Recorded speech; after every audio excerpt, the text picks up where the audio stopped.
Hello and welcome to this week's episode of Talking Skritt, where we talk about Guild Wars 2, and it's sponsored by Gamebreaker Nation. I'm your host, John, better known as Deo on Yak's Bend. And we have a fantastic show here for you. ArenaNet gets close and personal with your characters. Definitely defying the Defiance dynamic. And new stuff in the gem store, so make it rain gems. But first, you might not be able to see their faces because right now all their faces are in their hands. First up, he came from Silver Waste Farming and found out it was a gateway farm, and now he's on to harder farms, legendaries. Say hello to Aaron. So, congratulations. Other one. Apparently, I'm Aaron now. Congratulations to our producer on showing the wrong camera. That was neat. Hey everyone. I'm the actual Aaron, not Jim. That was just a teaser, kind of like what ArenaNet's been doing to us. Clever. And it's going to pay off right now. A man who may not have a legendary, but who can summon some of my favorite skins on his Elementalist. Say hello to Jim.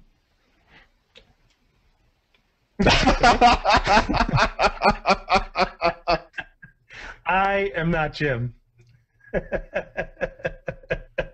Hi, everybody. It's one of those days today.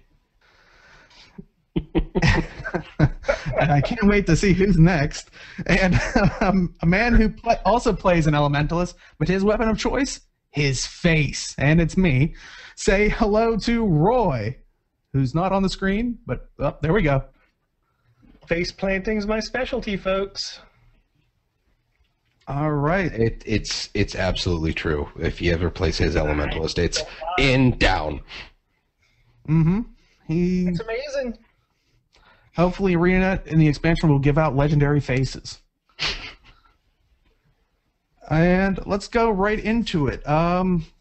Basically, ArenaNet has announced that they are allowing us to have a lot new camera options, including what I think a lot of people have wanted, first-person view.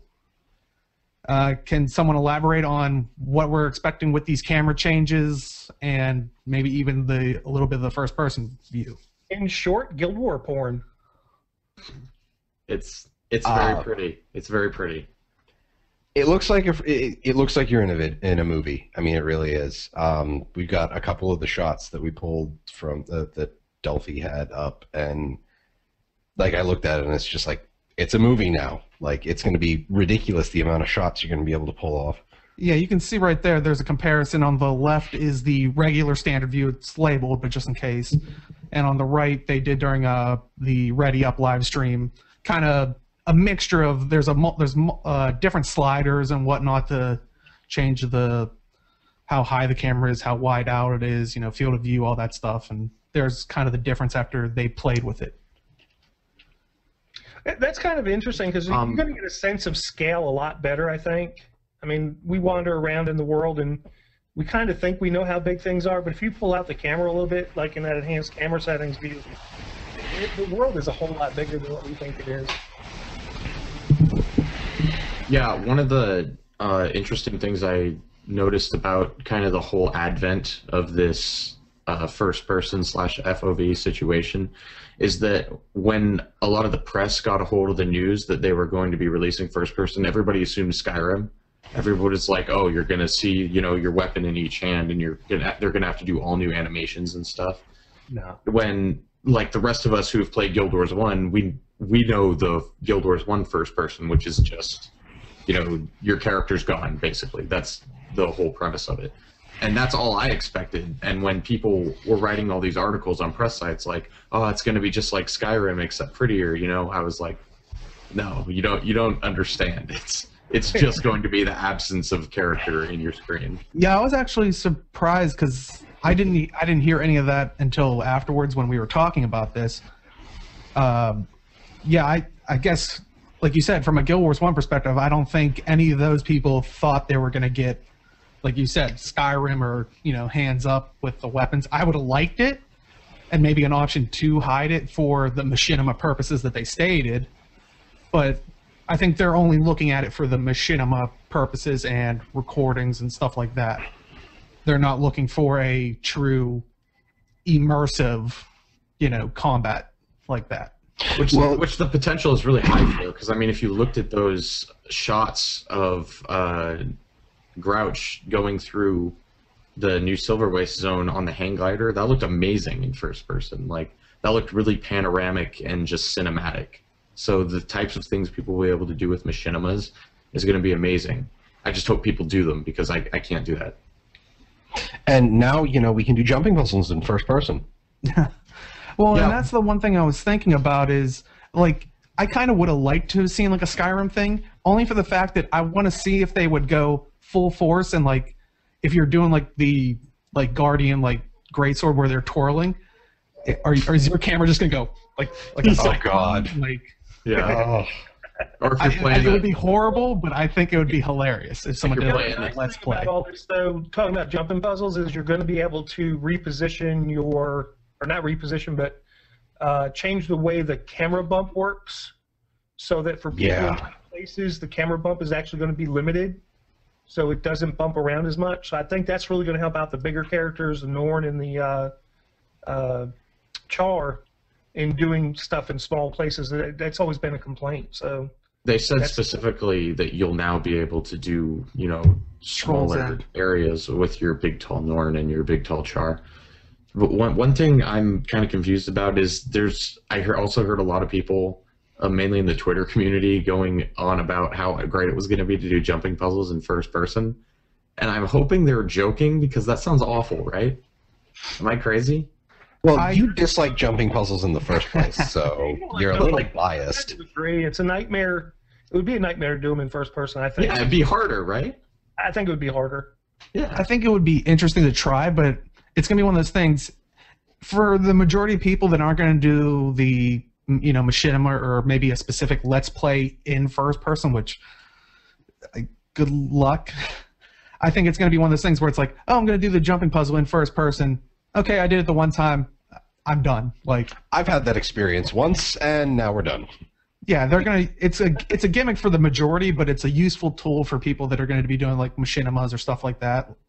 So I definitely am on Aaron's side of, I look forward to seeing what's going to come of it. My one worry is it too late? I mean. Yeah, I can kind of get that idea too, because a lot of the people that would be, we were talking about this earlier, a lot of people that would be doing it might not be playing anymore. That it'd be something to have to come back and see if they want to do. And then you had a really good point about whether or not they would do it at all. Well, you talk about the people coming back, like people who make machinimas, if they would have been in at the beginning of the game. Guild Wars is something you can just come back to. I mean, you don't have to buy an expansion yet. Granted, but I mean, you don't pay a subscription cost, so you don't have to re-up that. The camera stuff is free, so it's not like you have to pay for like an expanded camera upgrade for your account. So, I mean, it's literally a zero-cost thing for people making machinima, other than time it takes to make the machinima, and then if they're putting it on YouTube and making money off of YouTube, they're getting money out of it for next to nothing. I'd have to look back at their stance on it, because I know this was earlier on when Potatoes was doing beta and I think start of, along with, I honestly forget the other guy's name that he was doing jumping puzzles with, but I remember him talking about, because he wouldn't put ads on that one, but the other guy would, that he, like, a lot of, like, Arena at that time was pulling people's content off because of the ads. Does anybody know if they've changed that stance, or only for select people? Because as far as I'm aware, ArenaNet's very forgiving with the whole YouTube copyright claiming thing. Like, theoretically, they could. Wooden Potatoes, let's use him as an example, uses Guild Wars 2 footage in every single video he makes. Theoretically, they could claim every single one of his videos. Well, and that's why I'm wondering if they've given passes to certain people, like, what is it? And like I said, I don't know this firsthand, but just some of the bigger names like Aurora Peachy, Bog Otter, Matt Visual came back, with the, like you said, Wooden Potatoes. I there's so many, like, but you know, like the ones that have been more consistent with like Guild Wars 2 stuff. No, Have they gotten a pass from it? I honestly don't know, but I'm pretty sure they don't copyright claim smaller YouTubers. Like I've seen RP series and Machinima series from, you know, tiny channels that no one's following, and they don't, and they post them up on the fan content forum thread on the official forums, and I don't think ArenaNet has a problem with it. I don't think they pull people's things. yeah, I had a feeling that they kind of, because at first, like I said, they actually did do that. Because I remember when Potato was talking about it with the other person's channel.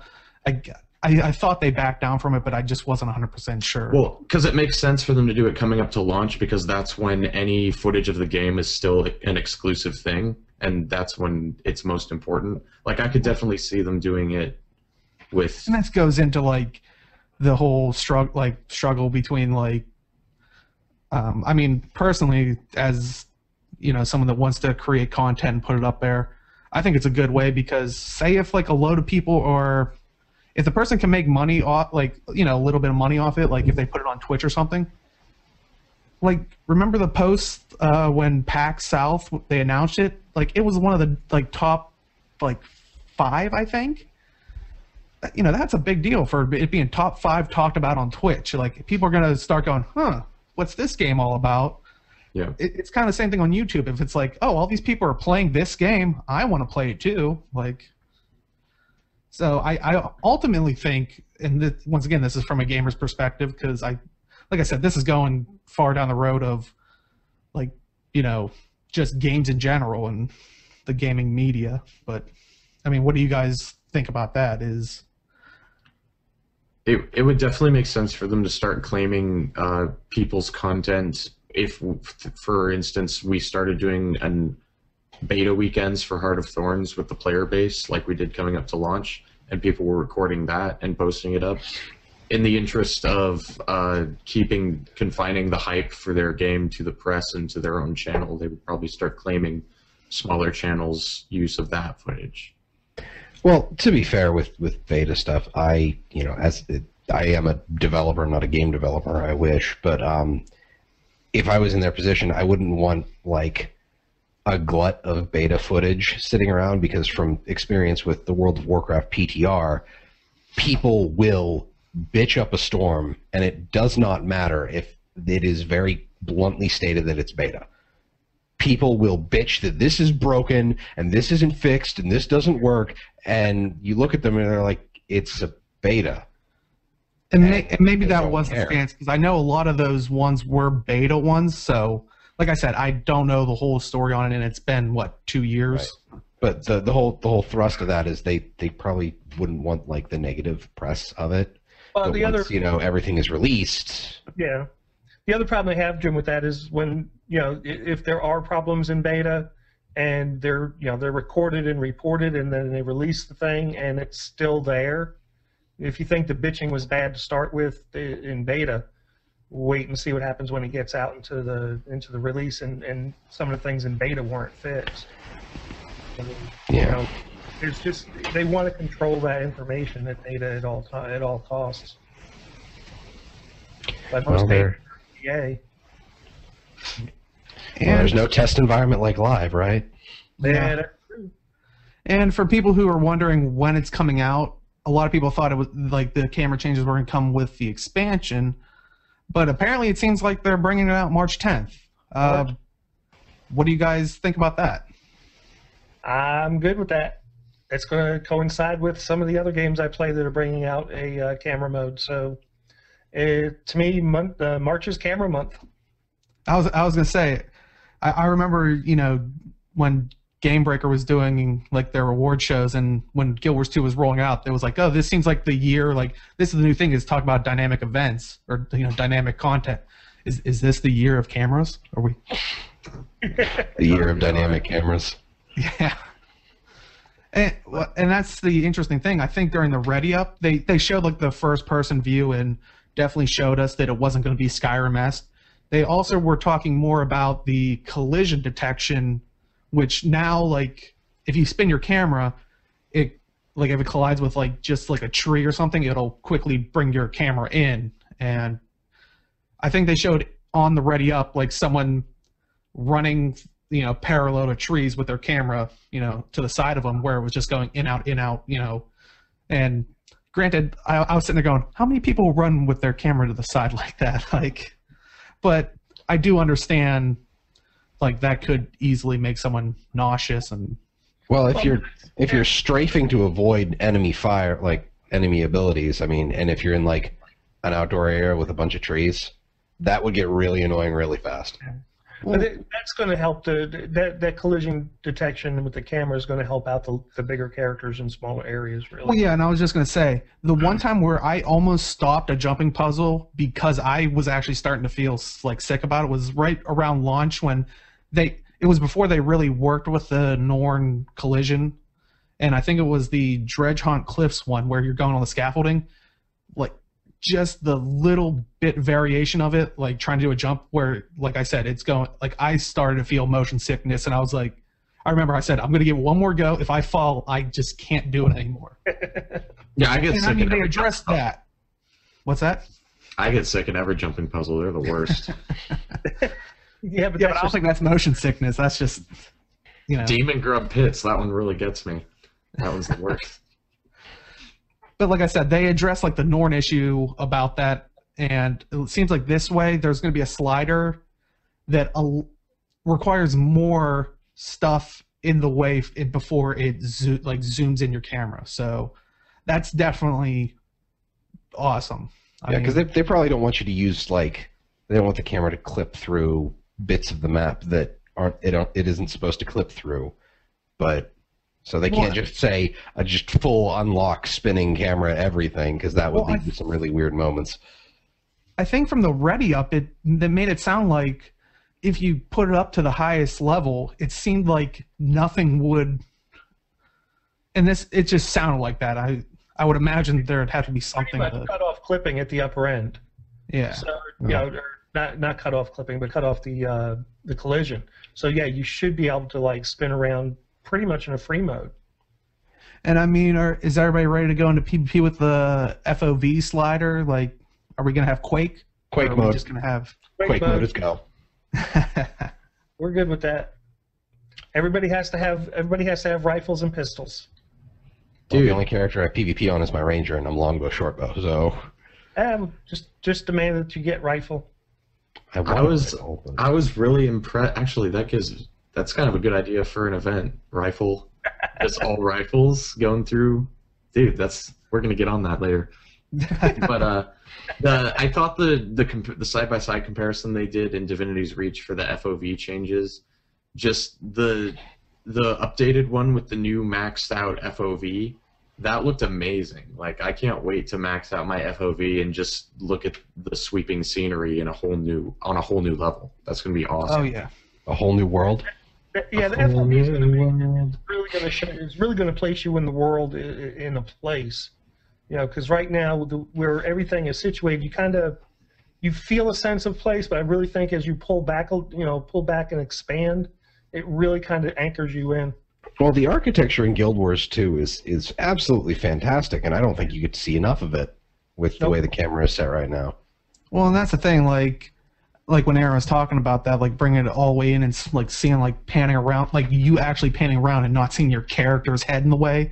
It's kind of like taking a photo and you're about to take this great photo and then some tourist comes in and it's like, oh, am I in your shot? Sorry. It's but. Well, and now you'll be able to go into first person and then max out your FOV and it'll be amazing. It really didn't take effect for me. I was like, yeah, okay, first person view. But when they did it in the Ready Up where they were on the hang glider and we're just literally flying, I was some of the videos that people are going to do, and it's definitely going to be interesting.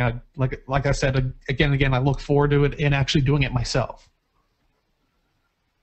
I mean, what are your guys' ultimate thoughts on as cool as it would be? I'm not going to PvP in first person view because there have been far too many. No, because it would be awesome, but at the same time, I would die far too many times because somebody would come up behind me and I'd be dead. But the field of view slider and fully zoomed out would be freaking amazing for that, and I can't wait. Get ready get ready, GBN members, for the real Labyrinth when that releases. Oh God. I'm just saying, get ready for FPS night. Like, I'm gonna try to make that happen. FPS night. Yeah, we're gonna try to Everybody do FPS zoom in. night. Shooter. And actually, what you do is you set it up so that there's somebody running around as a Skritt, and you're shooting the Skritt. Exactly. Yeah, I definitely can't wait to see. Like, it's just going to add another dynamic that will be more gimmicky and more of a tool than I think actually used permanently, at least first person. I'm not expecting anything to be all that earth-shattering as far as gameplay goes. It's just something that we've all wanted to have fun with and play and make pictures and videos with. It's not going to be earth-shattering as far as, oh, it's just going to change the meta or anything like that. It's just going to be whatever makes people comfortable. A lot of people, and to be honest, there's a lot of people that couldn't play the game, because of the FOV. They changed it, about the 5th or 6th month out to widen it up a little bit to kind of do away with the motion sickness for people, but really it still didn't help, a good percentage of people that suffer from that. So, to me it's like, yay, more people playing. Yeah, definitely.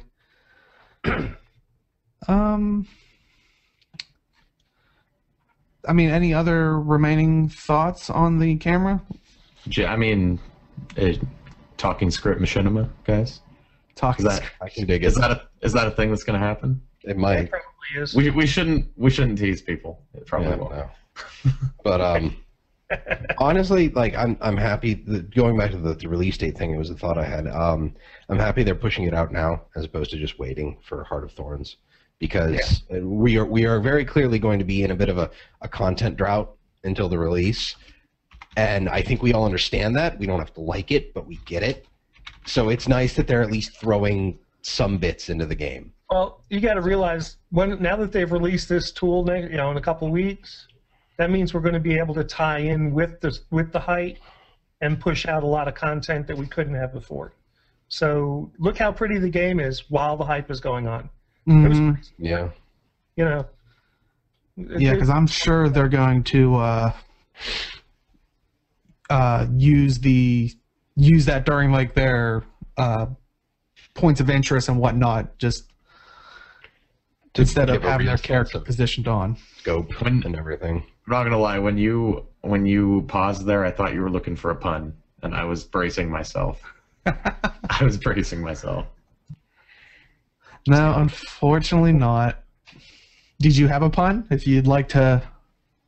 See, no, you can't ask for a pun. A pun's got to happen. No, I'm not. Yeah, I'm not. John, my brain doesn't work that way. I don't just generate. Well, you should try being defiant against your own brain. Speaking of defiance, did everybody just leave the show channel? I think that was a group facepalm right there. Man, I know you got to run this show, but I'm going to put you in the corner. Max DPS. Everybody just facepalmed. All right.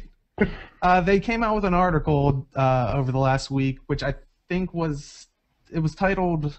I know it was titled based on the dragon. I'd have to. The wyvern. The wyvern. Meet the wyvern. It was like meet the wyvern. But they also talked about one of the new elements in there, which was, well, redoing one of the elements, Defiance, which previously Defiance was just basically a thing under usually boss bars that looked like I think it was like an eagle looking It's a type white thing. shield thing. Yeah, and basically you had to use crowd control on them to remove charges, and then you were able to use like one or X amount of time before it got back its 8 stacks of Defiance. But what they're planning on doing with Defiance seems like it's now a different UI. Like I think we have screenshots from. They also posted ones where underneath the boss bar, it's literally a little sub bar where it'll remove it that way. I mean, what do you guys think of these changes? And what else has changed from it? Clarity helps, but I wish there was something else they could do with that. I know why it's there. I understand why it's there. I've not been a fan of it since the beginning of the game. it kind of takes crowd control out of the game completely on them, because even if you've got a group of 16 people working on a champion, and somebody walks by and starts joining in, and you guys were working on it and had Defiance come off, well, your plan for that one shot at your crowd control can be taken over by the person that doesn't know what's going on. Well, that's why I mean, tying into the Wyvern again, they said that it's going to have, a land phase and an air phase. And when it sets to go into air phase, it has like a takeoff cast. Right. And if you break the Defiance bar, it stops that and keeps it grounded. So right. I think from this point on, they're going to, instead of just having something be affected by CC, it's going to be something specific happens to the creature whenever you manage to. Somebody have to actually, does the group have to hit it and make it disappear, or does somebody have to interrupt the takeoff? No, it's if the Defiance bar breaks during the cast of takeoff is the way they described it. That makes sense. I couldn't figure out I couldn't quite figure out what you were talking about, because it was like, well, I was still thinking somebody had to do an interrupt to break it once it came off. I thought somebody was have to throw an interrupt, but somebody throws a bleed right then, doesn't help you. Yeah, it'll be a bit tricky to time. I mean, the bar is, I guess, easier to decipher at a glance for how far along the Defiance is from being off. It's easier to read than white numbers on top of a white and yellow icon. So yeah, I mean, I was fine with the numbers; it made perfect sense. But I guess a bar is slightly more intuitive. So, that and the other thing is, sorry to talk over you. No, go ahead. The different types of CC will have different effects. So what is it? There are people with like 3-second dazes and stuns, and they were removing 1 stack of Defiance, whereas people with 0.25-second dazes and stuns were removing 1 stack of Defiance. Now all of the CC have different values on the bar. So you throwing your massive CC in actually means something. So there's that. I mean, it's a little bit. It not only is it more intuitive, it makes you feel more valued for using your big CCs. But it still uses. It doesn't get hit by the CC. Like, it still absorbs it. Correct. Right. Right. It doesn't change. Nothing changes as that goes. It's every CC drops the bar. Now it's going to be a 3-second stun versus a 1-second bleed. Well, bleed doesn't CC, so. But. Yeah, bleed's just a bleed. Right. Like an immobilize that's 3 points, let's say, on the. Go ahead.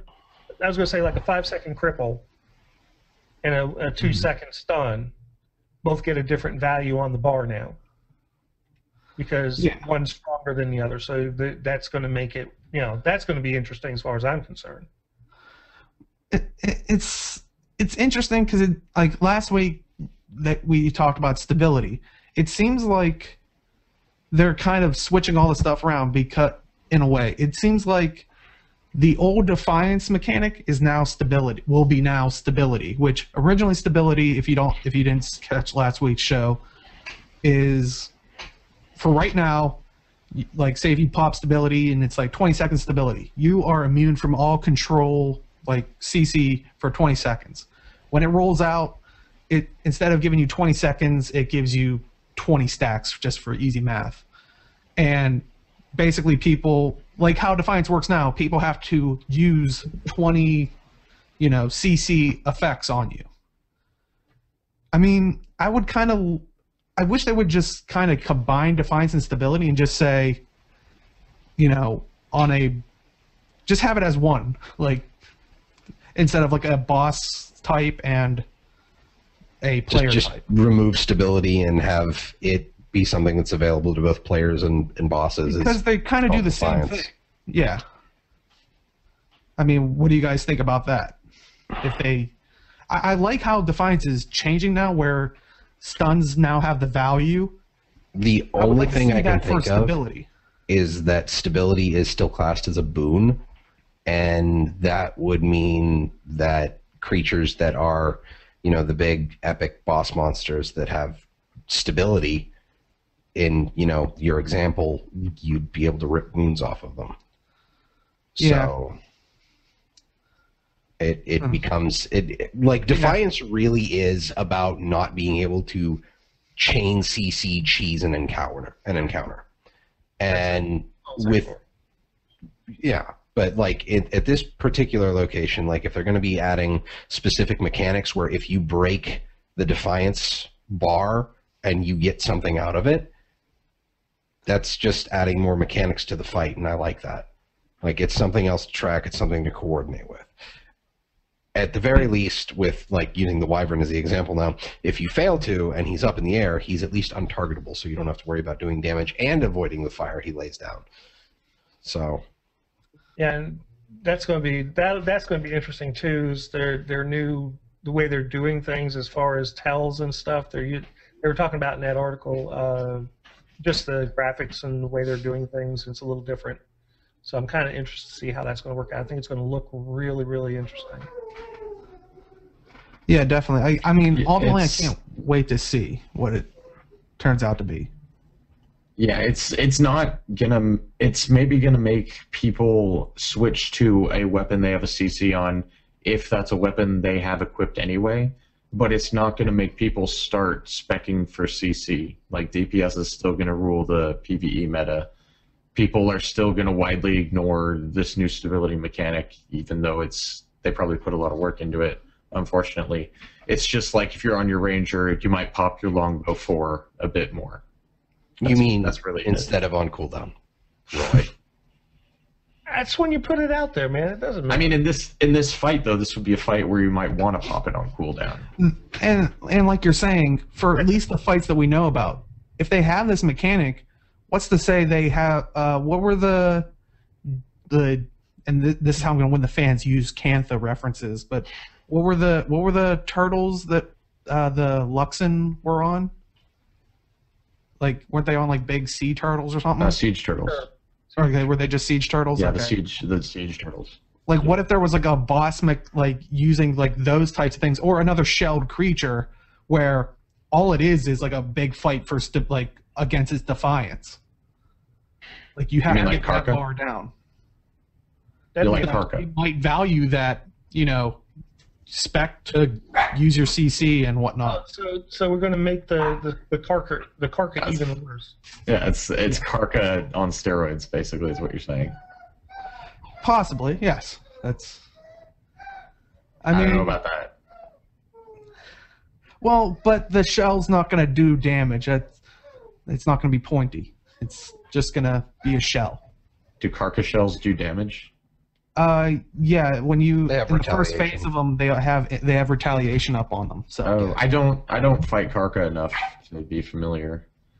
Yeah, I know my you. Balthazar are mad at you for that. And I mean, ultimately, I think Defiance is going to be a interesting new, different mechanic. I don't want to say new mechanic, but It's nice to see that they're putting work into a system like this because it's something that's necessary, I think. yeah, they're willing to go back to the drawing board if it doesn't feel right. Like, they can fight it all they want, but unless they severely change up the way support and healing roles work for players, they will never be able to off-put the DPS meta. Well, they already did with Tough Bark on the Husks because I see more people running conditions in the Silver Waste. Yeah, In the Silver Waste, but game-wide, people are still running DPS. Well, it's one of those things where it's kind of difficult for them. Like, to they make can't sweeping pull- changes they to the can't- existing game. Yeah, they can't pull half damage on every single mob in the game now. That would be super lame.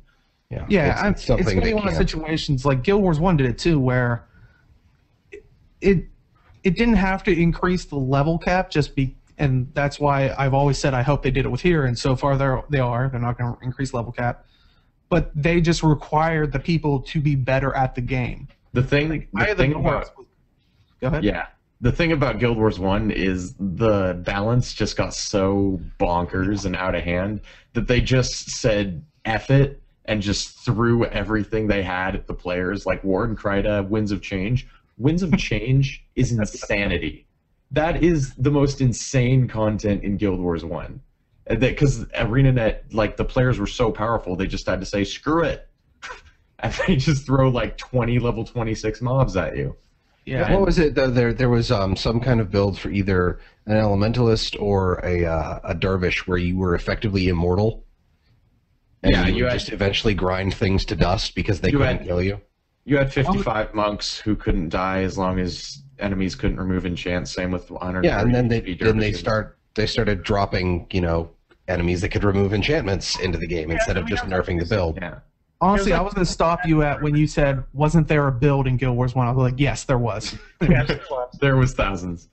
But yeah, the meta run was one of those that you could basically, you had to time it, but as long as you kept your enchants up, yeah, they just ground themselves to death on you. But like, basically, it's not as much clever game design in Guild Wars 1 as it is just saying, you know what, screw it, we just give them everything we got.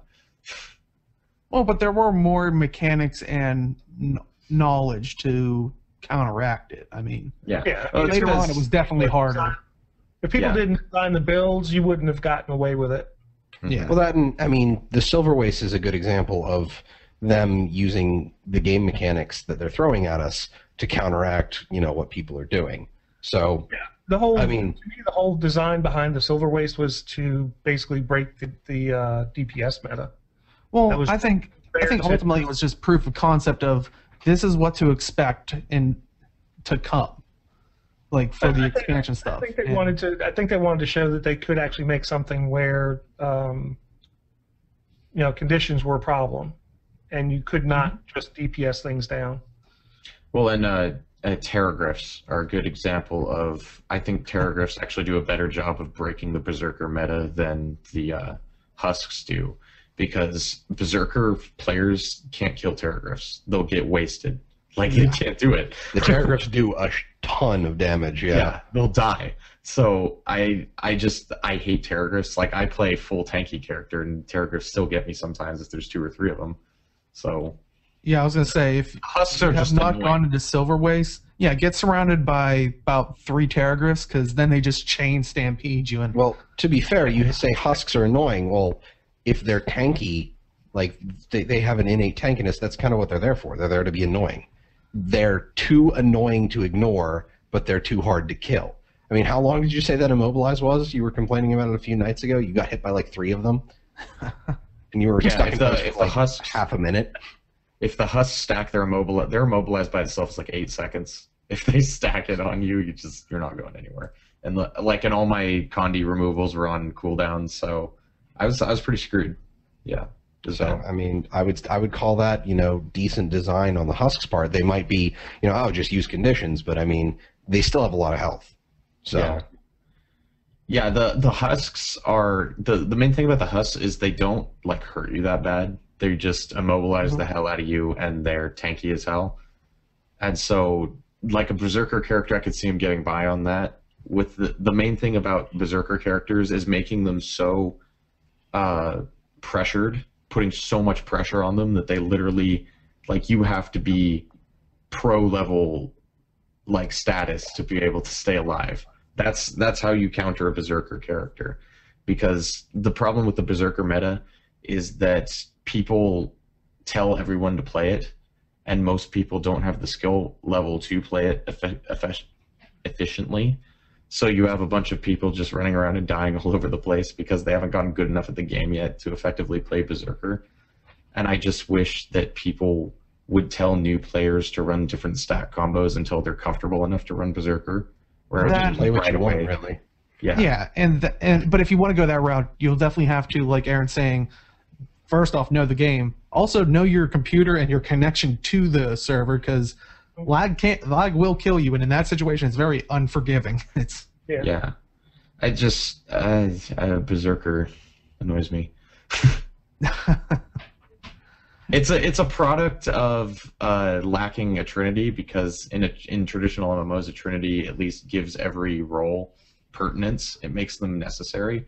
Whereas in Guild Wars 2, the only thing that's necessary at the end of the day is DPS, and that's all people do. well, and that's why I've never been a fan of the Defiance, because beforehand people were bringing in control, but also making it ridiculous for fights. Like I've said it before, like the meta used to be like 5 Guardians, where they would just bring up their, 5 reflect walls, yeah. Yeah. And I'd people argue just that. Yeah, I'd argue that even if they removed Defiance, people would still just DPS because at the end of the day, it's faster, even if it's not as safe.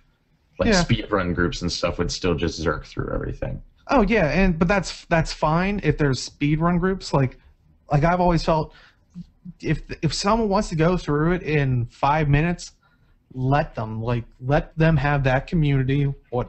Just don't force it on other people type. I mean, it's a reason there are time attack modes in racing games. I mean, people want to get the fastest time, and you know what? That's cool. That's fine. That's great. Go for it. But I mean, it's yeah. I think this, like, one of the biggest things I hated was them adding Defiance because it negated like you guys are saying, anything but DPS.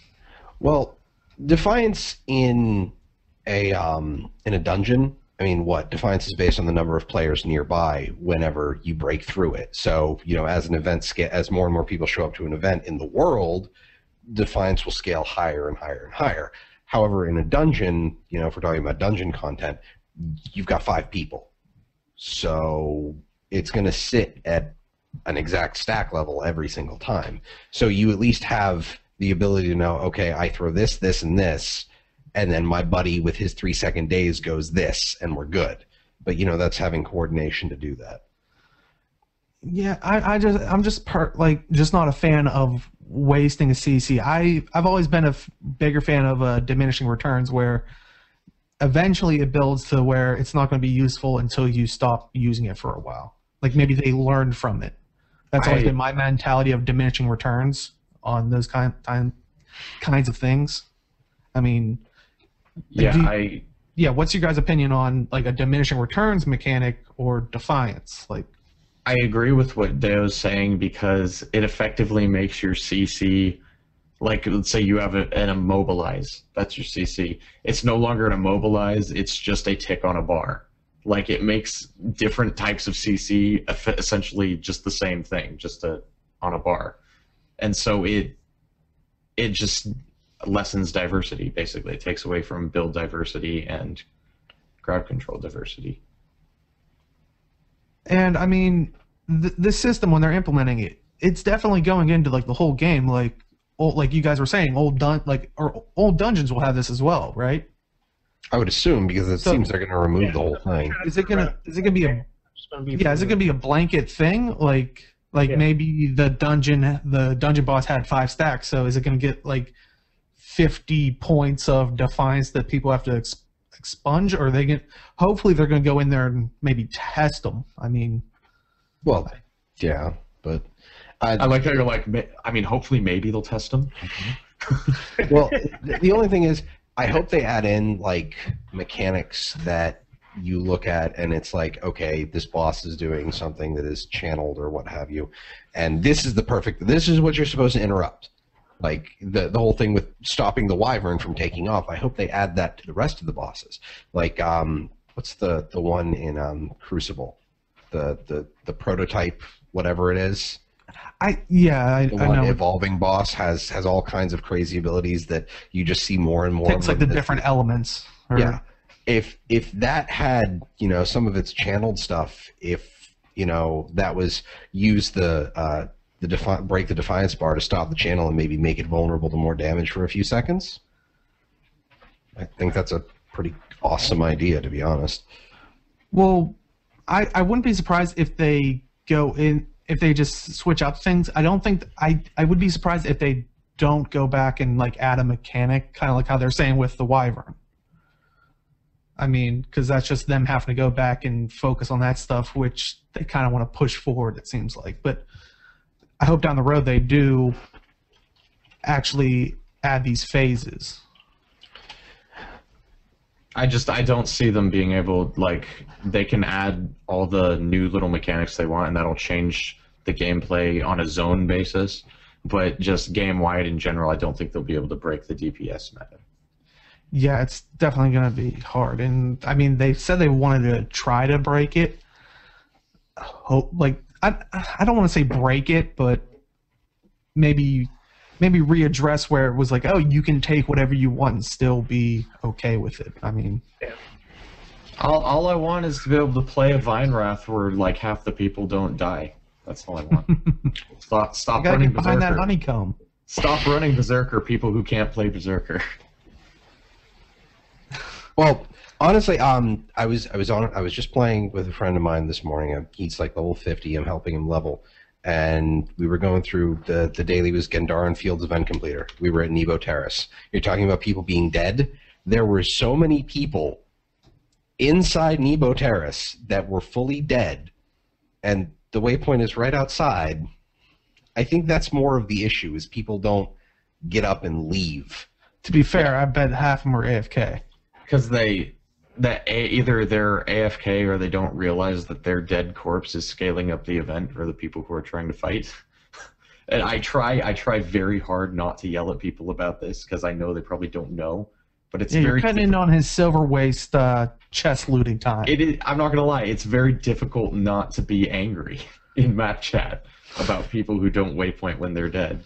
I keep quiet, but a lot of people are much more vocal about it. Can we have a Please T-shirt waypoint when you of? die. Can we have a T-shirt of Aaron turning greens, going? It's very difficult not to be angry at people. Is that what's happening? I'm turning green. You're hulking up. You're becoming the Hulk. You are our Hulk. You're the GW2 Hulk. You wouldn't like me when I angry. Just waypoint. Ah! Have you seen some of the Hulk get-ups people get up to in game? Yeah. I saw a great one the other day. It was perfect. Yeah, some of the. Speaking of get-ups, Ooh, Hey. John, I think we might have to replace you. I'm sorry, I couldn't help it. That was on point. Yeah, but unfortunately, we have to talk about our sponsor first. And then we could talk about get-ups. You could say we can get up and plug. That was nothing. Sorry. But Awesome. our sponsor is ourselves, Gamebreaker Nation.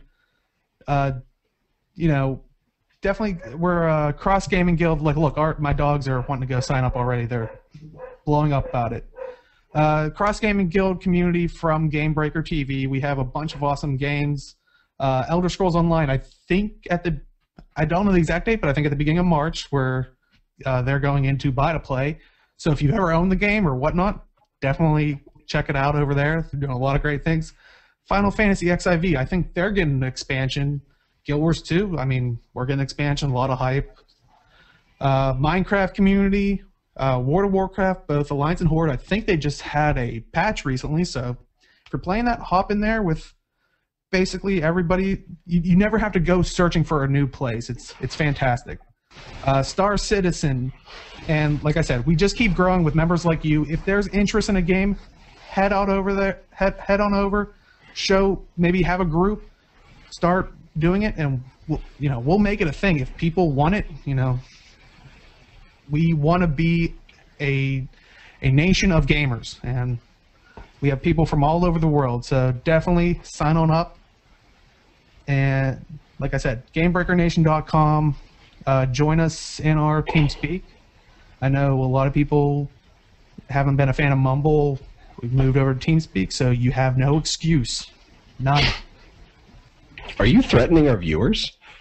No, not at all. I mean, listen, people, if talking Skritt Machinima or FPS Night sound interesting, come join GB Nation. And if they don't, we definitely don't have to do them. So don't all start leaving. No, but we do loads of things. We're actually planning on starting to really do more PvP for people that like PvP. We're on Yak's Bend to do World v World, but I mean, if there are small groups in Blackgate, whatnot, we're not going to stop you. But we primarily do our things on Yak's Bend, which of course only pertains to World v World for all the Guild Wars 2 people. But yeah, definitely check it out. On the front page, you can see past events of all the games. So definitely check it out, GamebreakerNation.com. All right. Now let's talk about those get-ups. The gem store stuff. They with the last patch this past Tuesday, they gave us two new items, and one was the Chicken NATO finisher, which, if you don't know, the Chicken NATO was kind of a thing when they brought out Dry Top. Did they have the mini pet? I think they had it like a couple weeks after it launched. Yeah, like it's a mini Dry pet. Top. But yeah, they had a mini pet of it where it's just basically a dust storm. You can see the video going now of it. The finisher reminds me of Wizard of Oz, where like a house slams on it and then there's chickens everywhere. I'm pretty sure it's a Wizard of Oz reference. yeah. That wow, Aaron, just wait a Mr. Legendary over here just down all of our hopes and dreams. I was like, you're like, it reminds me of Wizard of Oz. I'm like, I'm pretty sure that's what they were doing. But that's for 800 gems. Pretty much on par with a lot of the finishers. Would you guys pick that up? Or have you? No, I'm not going to buy that. I just found the randomized finisher button. I was just going to talk about that.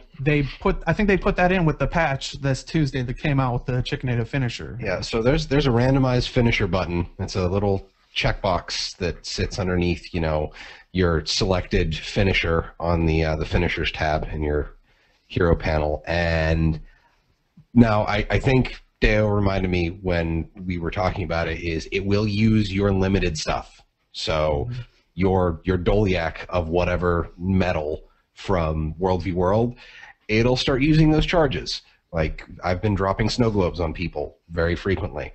But to be honest, with all these cool finishers, and if you like a whole bunch of them, the fact that there's a randomized button is fantastic.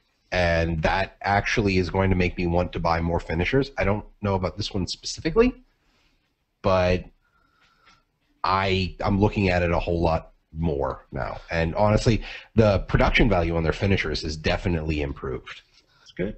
And that's the thing. This one isn't a seasonal one, so I'm guessing this one's going to be permanently in the gem store.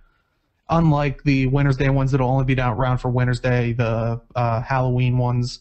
So you don't have to pick it up right now, but yeah, if they are making it definitely more interesting to pick up finishers, and I've said before where I'd like to see them use those down mechanics in PvE a little bit more, not to an extent where it's like, oh, here's a group of 80 people, you have to down every single one of them. Like, if there was a healer or something, maybe you have to spike the enemy so he doesn't heal or like res him or something. But I would like to use them more because it does make you want to use your finisher, and it's like, hey, I want a nice looking one. What was it? It was just the Nightmare Court in the Toxic Alliance that you have to spike in PvE right now, right? Yeah. It's the worst. I hate that so much. Which, I mean, there might be more of them with the expansion. Who knows? Considering the Nightmare Court's going to be a big part of this, yeah, I kind of hope so. I don't know. I like my guild finisher. The other finisher is kind of pale in comparison, so I probably won't use the randomizer. Yeah. I love that one too. Just it's the sword coming down, and then you have the shield, and then it's Guild Wars 1 mission complete all over again. So it's the same sound effects. And it displays your guild emblem across the enemy's corpse too, which is awesome. Mm-hmm. I like the bunny one, just because when I kill somebody and kill them with the bunny, it's great. It's insulting. It's like, oh. I don't know. I think people like the llama one for that. Funny, but it does the job. The llama one's pretty troll. Yeah, and it's kind of funny because I think in the news, didn't a group of llamas escape from the zoo or something, or got? Because I remember ArenaNet was actually talking with the Sims game, like on Twitter about it. No one heard about this, or no? I missed that. Missed that. We all heard about the llamas, and we all heard about the dress. Moving on. What? Yeah, the dress. Dude, no, we're not going there. Moving on. Okay, moving on. That's a good name for a show. Like Traherne, we're moving on. White and gold. Speaking of NPCs that are slightly annoying, Lord Farron's rapier is in the gem store this week. It was put in, and it's 500 gems. And And I know, Aaron, they must be listening. So everybody say hi to, all the ArenaNet people, because I remember a couple weeks ago you were saying you wanted more rapier skins. I did. I complained about wanting more rapier skins not too long ago, and now they've put in more rapier skins. So, and I tweeted that at Guild Wars 2, so I'm pretty sure that I have my foot in the door as far as influencing this game. We have you to thank for this. Okay. Yes. Hey, yes. so, This was. Now, what do we want him to tweet this week and see if he can get it done in 3 weeks? I mean, I can make it happen. Well, it seems like Chat's a fan of the whole dress thing, so we're not looping back to that. Okay, at Guild Wars 2, more dresses in the gem store, please. Got it. Yeah, there you go. No, but as far as Farron's rapier goes, I like Bonetti's a bit better, because I use Bonetti's on my thief because I'm going for kind of a steampunky sky pirate swashbuckler look, which is weird, but I like it. And so, yeah, except she doesn't look stupid. But Farron's rapier is much more of a 15th century musketeer type thing, like more of a fencing sword, and it doesn't work as well for the look I'm going for. So I kind of like Bonetti's better right now, but I'm definitely just happy to have that diversity in rapier skins. Mm-hmm. What, you mean you don't like the heavy armor with the giant gear sticking out the side of the head? I use the Aether Blade shoulders. That's literally it. Everything else is non-Aether Blade because the rest of their armor looks awful.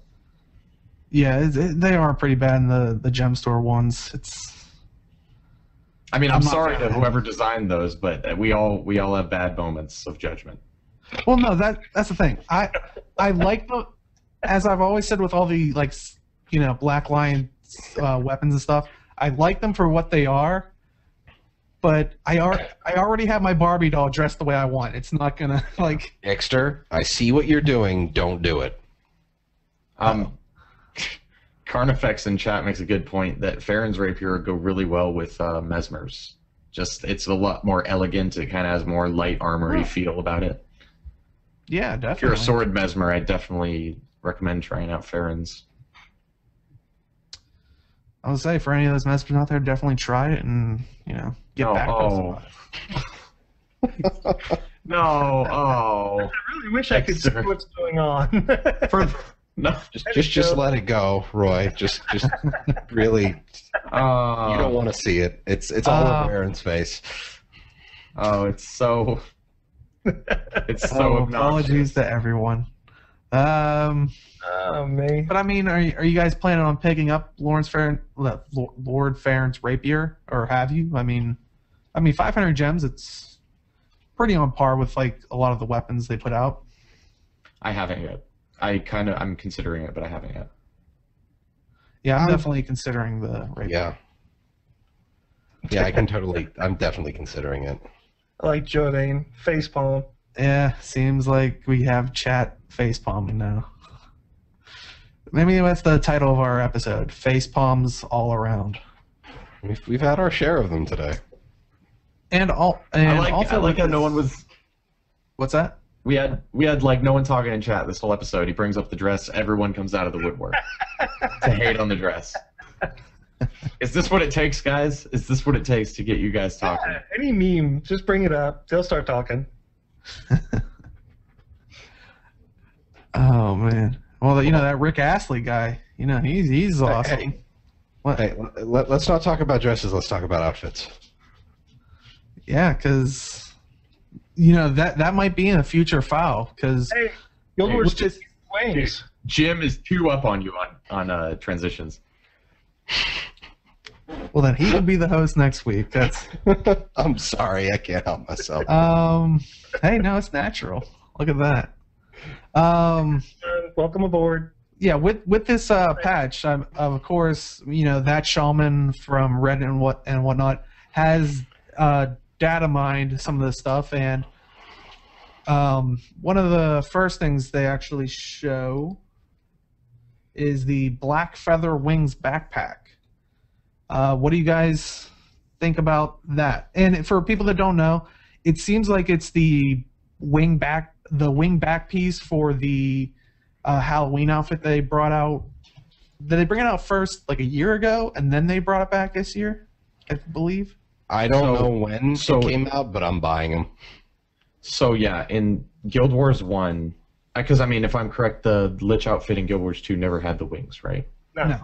Yeah, in Guild Wars 1, the Lich outfit that you can get on the gem store in Guild Wars 2, they had the same outfit in Guild Wars 1, but it had wings on it. No one really knows why they removed them in Guild Wars 2, probably because of clipping issues with something. But these are very similar to the type of wings we saw on that outfit. I think they're a bit bigger than the ones were in Guild Wars 1, but they're definitely cool. Like, my Necro needs these. I have to have them. And chat's let me know, yeah, it's definitely Raymond and the Lich. Like, I get mixed up when I'm referring to Guild Wars 1 outfits just because I mix and match the headpieces. You know, something that's not in Guild Wars 2 outfit mix and matching. Yeah, I hate the outfits. It's okay, Santadeo. It's okay. Don't get me started. But that's I think that's the single largest back piece in the game now, right? Because that's bigger than the Spinal Blade backpacks too. Yeah.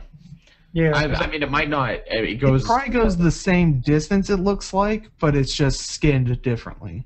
It's wider, but I don't think it juts out back as far as the Spinal Blades do. And yeah, I'm kind of agreeing with everybody in chat that they're gonna need to put white wings in pretty soon. They probably will. They'll do the same thing they did with the or the eyes. Or at the very least put dye channels on back items because that would be pretty awesome too. That's gonna be. They're gonna give you every color first. That's gonna be perfect because then I can have my Necro Asura be the evil angel and my Mesmer Asura be the white angel because she's white and the other one's got black armor. There you go, ArenaNet. It'll be fantastic. I can't. And someone's saying chat fire wings. Yeah, I'd definitely like to see those. Like now, like fire wings or like maybe those molten looking, like kind of like the skin for the molten looking like stuff. the harpy, destroyer harpy. Fire effect of the wyvern, and they turn into fire wings. I was gonna say it seems like whenever we have like game design, they're just like, do we put fire on it yet? Okay, put fire on it. Yeah, can you put fire on it? Yes. Okay, put fire on it. Yeah, exactly. But you gotta admit, fire is cool. Fire sells. People love fire. I mean, if you could get like the destroyer harpy wings, I would buy those too. Yeah, I probably would too. So I mean, are you guys definitely going to be picking these up? I mean, it seems like it's a consensus of. It seems like a lot of people are. Yeah, depending on money, but I've got to, I might start grinding up some gold to buy some gems. I mean, there's some neat stuff coming up. Yeah, my Necro just has to have these wings. There's no way. I won't lie, and sorry people, I already made a char. The name Goldar was taken from, but I switched it up, so I already got the Power Rangers Goldar, because as soon as I saw that, I was like, yeah, that's... Nerd! Oh, God. Oh, wow. He's a nerd! Hey, I'll probably never part of my childhood, too. You shut up. I'll probably never play. That's the worst part. Nerds? As you say it on a Guild Wars 2 podcast. After talking about dressing up your Asura. That is a good point. Dude, my Asura is like the Queen Barbie doll of my account. Yeah, and chat's come up with a lot. Like definitely, I'd like to see them like metallic wings, ice just wings. Skeletal. Yeah, I want them to make the Tequatl wings and the holographic wings and the shattered holographic wings. I want them to be that size. Like they just seem too big. Okay, chat. Go on Twitter. Tweet the type of wings you want at Guild Wars 2 #TalkingSkrit. Okay. Yeah. Do it. Just do it, please. Go for it. I would just like to see it's like #GW2 #TalkingSkrit and just bone wings. Guys, we need them to notice us before PAX Prime. It's incredibly important. Really? Okay. And another thing that they actually data mined, you can also see it if you go to your wardrobe. It's already in, but you can't buy it yet or obtain it. As far as is the Crystal Nomad outfit. And what do you guys think of that one? It's on a Norn. It looked like the shoulder crystals are, of course, absolutely ridiculous. I like it. I don't care for the headpiece. I just think the turban's a little off. I think they could make that cooler. Well, you can But- hide the helmet on an outfit, right? Exactly. Yeah, that's why I'm fine with it because I can hide the helmet. I just think that look could be a little more refined. I don't know. It seems off to me. But overall, the outfit as a whole, I like it a lot. Yeah. Yeah, I can agree with that. I think that looks pretty good. I haven't liked a lot of the outfits that have come out lately, like ever since the outfit change with the wardrobe. It'll be okay, Dale. It'll be okay. Just breathe. I do like what. Well, I do want to address that. Apparently, we're getting schooled. The original Goldar was from Space Giants. Okay. Nerds. Nerds. But also someone in chat's talking about the outfit that with the fractal back capacitor. Yeah, I didn't even think of that. That's a lot of crystals. That's that will definitely go with it, and even like the fractal weapons. So, I mean, if everybody you look at go out and do your fractals. Yeah, if you look at like the positioning of the crystals on the back too, the fractal back piece would kind of just slot right in there. It'd be really nice.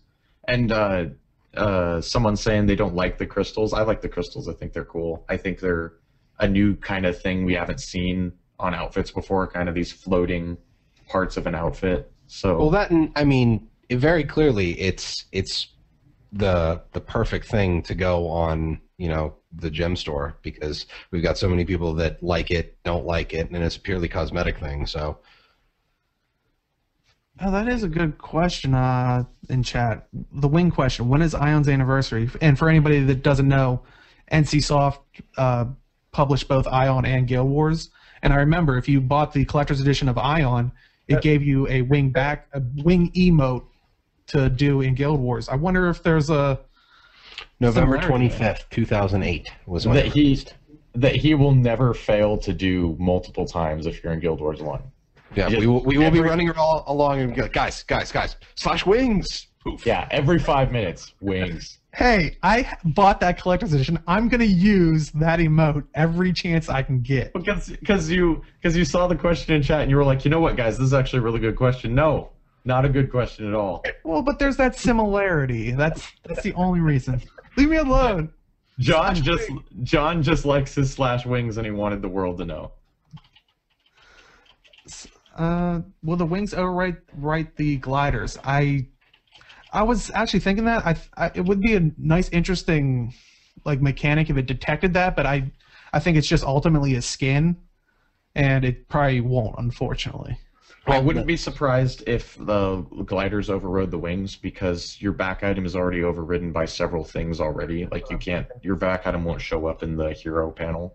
So Yeah, And this also is won't show up when you equip a kit as an engineer. yeah, so I reckon the glider will override the wings.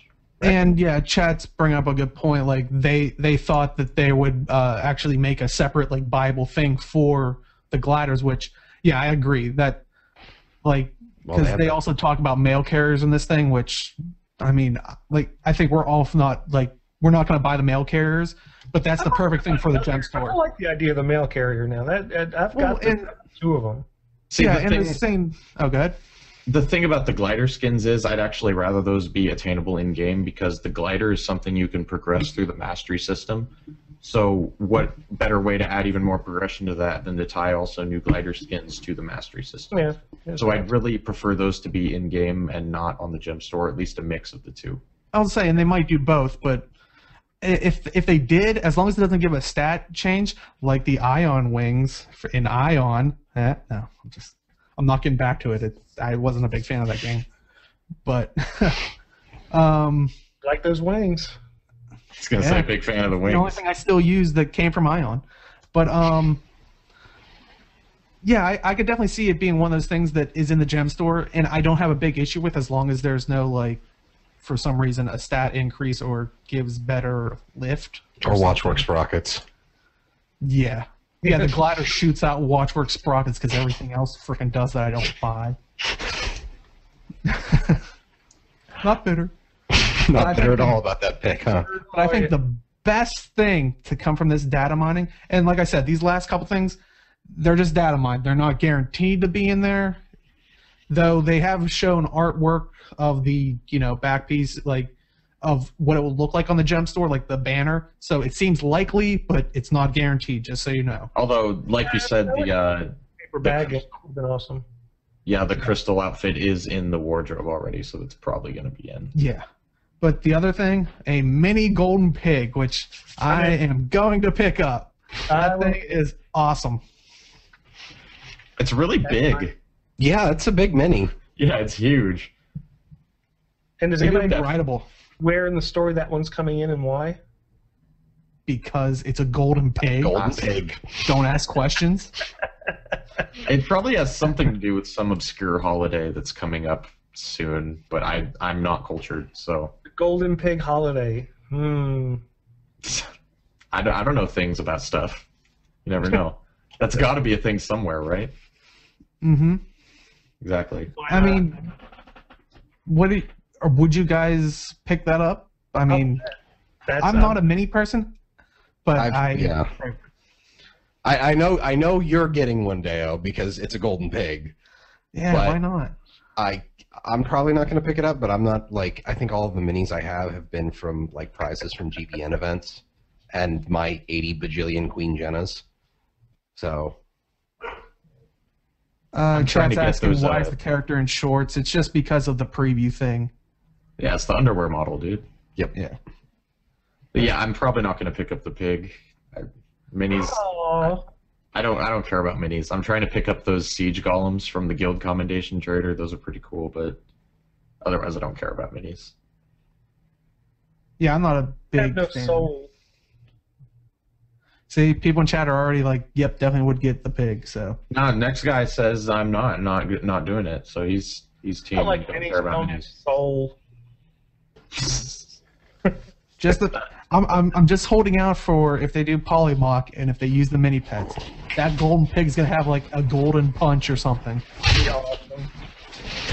The golden pig's gonna have a golden punch, guys. You heard it. That's the thing. The minis are supposed to be for use in. Well, they're getting to it eventually. Eventually, yeah. Is the pig gonna come with a soundbite that goes golden punch? Yes, and thank you, Aaron, for recording it for them. That's going to be the exact one. What are you talking about? That was a terrible imitation.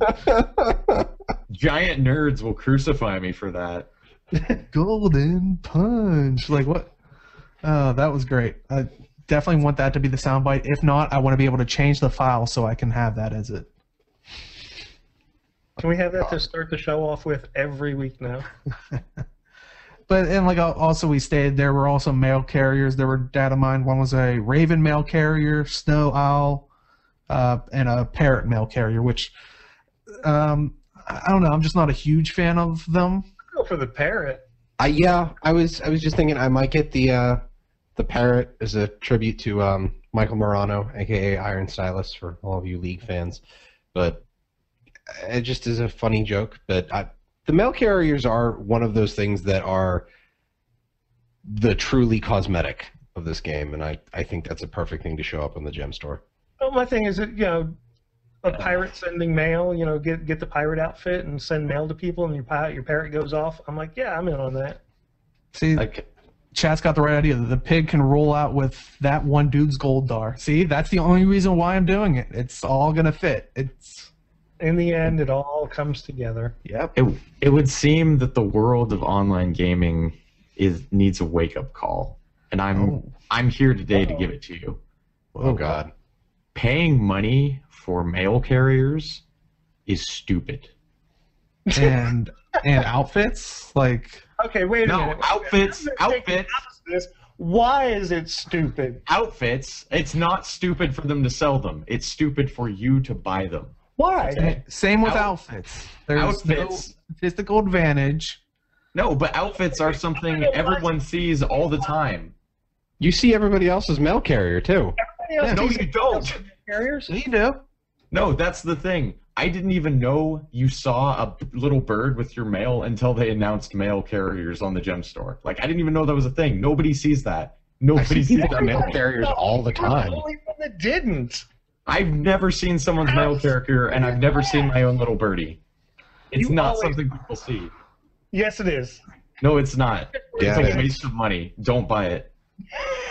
Like, Wait. How, you've never been underwater and sent mail? No. And so the bird come through. No, I do mail all the time. Never see the bird. it might be. I don't know what your graphic settings. The moral are. of the It might be story is something- Aaron do mail. That's all you need to take away from it. Aaron do mail. I'm just saying, it's a purchase. That, I mean, if you want to buy it, go buy it. But no one's seeing it. Everybody's seeing it. You No. see it. I mean, you might have them turned off in your graphic settings, man. But I see people's mail carriers all the time. I've never seen a mail carrier. I in my walk. life. I walk into the It's bank. like Harry Potter up in there, man. It's like Yeah, you walk into the bank at Divinity's Reach. There are birds everywhere. I don't see them.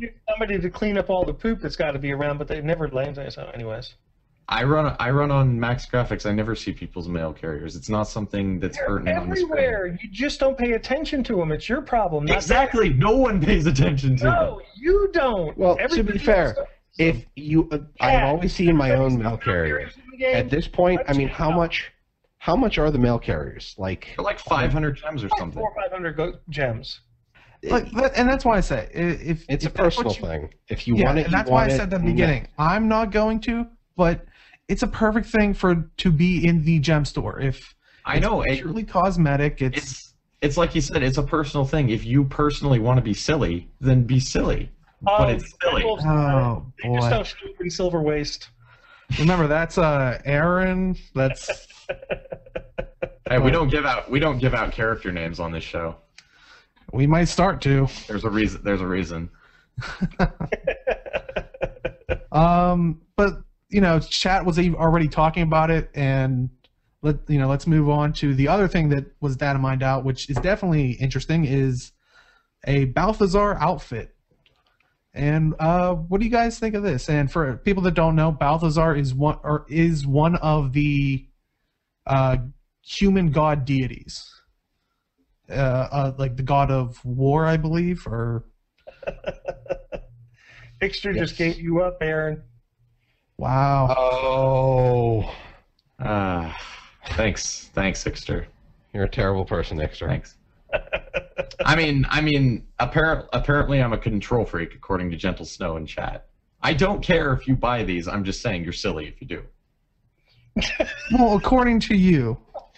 It doesn't. You can buy them if you want. It's just silly. Cut to the outfit. Cut to the outfit. Yeah, let's move on to the outfit because we are quickly running out of time. We thought this was going to be a short show, and then Aaron found his soapbox. That's Now this is cool. I like this. Buy this, guys. This is definitely a pertinent purchase. This has been Gem Store Advice with Aaron. We're gonna have a new segment on the show then. I think we need to go back to tinfoil and table flips. Sheesh. Oh man. But yeah, what do you guys think of this? And once again, these are all subject to. These are data mined. They're not guaranteed to be in, but it sometimes seems likely. But once again, I always have to put that little stipulation in there. I mean, I can't wait to dress up like Balthazar. I think that's an awesome outfit. Honestly, I think it's a good idea. That's going to give them 5 new outfits. They don't have to really, And the char, there's a char image of this too. It shows off the like it kind of looks like it's doing what the Zodiac skins do, only it turns your skin to magma as opposed to that weird flat blue color. And I don't think this does it justice because I'm hoping they do some kind of particle thing with it. So I'm sorry. Looking at the Now, just keep in mind he does say that that shaman does say these are outfits, and I see someone in chat saying I like the helm. Unfortunately, it's a all or nothing affair, as far as we know. But I like it. It's super cool. I want to put my char in it because even though I never play my char, because playing char is difficult. But yeah. I'm definitely waiting to see a bunch of char like warriors and whatnot with that on, and just. I'm sorry, the Asuran outfit. If I see that, I will probably laugh. It's so cute. That's something else. I personally like it, and I once again saving up my gold and probably even having to dip into actual money to get a lot of stuff that's coming down the pipeline. I can only say, like, I don't have a heavy armor Asura, but I really like how Asura look in heavy armor, because it's from something that's such a small stature. I mean, from other games like dwarves, you see a dwarf in heavy armor, you're like, it's a dwarf. You see an Asura, they're tiny. They're not like super beefy, muscular, stout things like dwarves are, and culturally, they're all highly intellectual. So you see an Asuran warrior charging at you, hopefully, and like my speculation was earlier, that they're going to have possibly animated particles dealing with like the magma skin in here. You've got this flaming heavy armored Asura with this crazy horned helm charging at you. I think that's probably the perfect person to put it on. Yeah, definitely. Like I said, I think it's an awesome thing, and I agree with what Roy was saying. Yeah, expect if this sells, which I think a lot of people are, like, as soon as they saw it, wanted it. Probably expect, a Dwayne Cormier, maybe Abaddon, maybe. But yeah, I mean, this opens the door for all the god skins, so that would be cool. They already have that Grenth hood, so I could see them maybe not doing Grenth, but I hope they do like a full outfit. The Grenth hood is super cool though. Like, I love it. It is, but I would like to see them do like a full outfit. If I don't want to see them skip doing an entire outfit if they do one for all the other gods, and then just Grenth has a hat, so he's good. They'd probably do Grenth's head a little more elaborate for the full outfit. So Grenth has always been my favorite god, so I hope they do Grenth, because Grenth I'd hope they'd go for 7 gods and throw an Abaddon outfit at us too, if they're going to go with that. Yeah, and like chat saying, there's the Doom outfit. And... Doom looks badass in Guild Wars 1. Definitely, if you don't know what Doom looks like, go to the Guild Wars 1 wiki Doom. He looks amazing. That would make an awesome outfit. And for what those we who can't see discussed the chat in the YouTube, DHUUM. If you're going to go to the wiki and look that up. Oh, yeah. And when we further discuss maybe possibilities of where this is going to go, if viewers have any questions, Guild Wars 2 related, or Guild Wars 1, or like the universe in general, put them in and we'll try to answer them. Oh, I can answer the last one, the universe in general. It's 42. Douglas Adams already covered that. It's true. He's right. You're lucky. I just realized that we still had the picture up, so I couldn't. I was shaking my head at you. And I realized that makes for bad audio because they can't see it. Yeah, there we go. There's a picture of Doom for you. It's concept art, but it's Doom. Yeah. But it was very much similar in that aspect. Oh, yeah, because they changed it with the finisher for Guild Wars 2, didn't they? Because they had what looked like the Doom finisher from Guild Wars 1, or the Doom banning thing. Yeah, that's right. They did have what is that? The spectral No, it's not the spectral finisher. I can't remember. But like the Reaper finisher that they. Well, I mean, I definitely am looking forward to seeing what they come down the pipe with these, especially if this god skin takes off.